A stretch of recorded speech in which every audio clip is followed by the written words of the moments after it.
Minsan, may mga milagro ang Diyos na hindi naman na niya kailangang gawin, pero ginawa pa rin niya para magpakilala sa iyo. Some of His miracles in your life aren't necessary, but to prove you that He is faithful, He did anyway.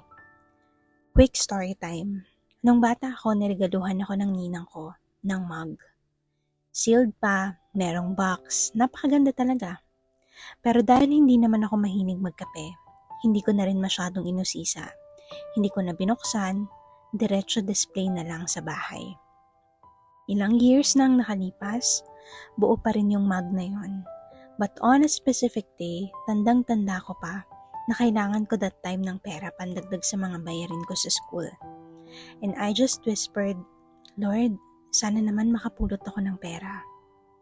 And later on, nalaglag yung mug na iniingat-ingatan ko at kung hindi pa malalaglag at mababasag, hindi ko malalaman na may laman na 300 pesos sa loob ng mug.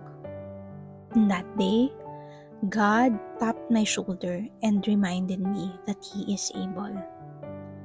God will show up. He will. Magpapakilala siya in a personal way.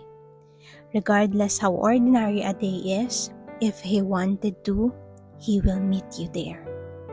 Minsan, yung mga pinakamatinding milagro ng Diyos sa buhay mo ay ang mga milagrong ginawa niya sa mga simple at ordinaryong araw. With love and prayers, Noel.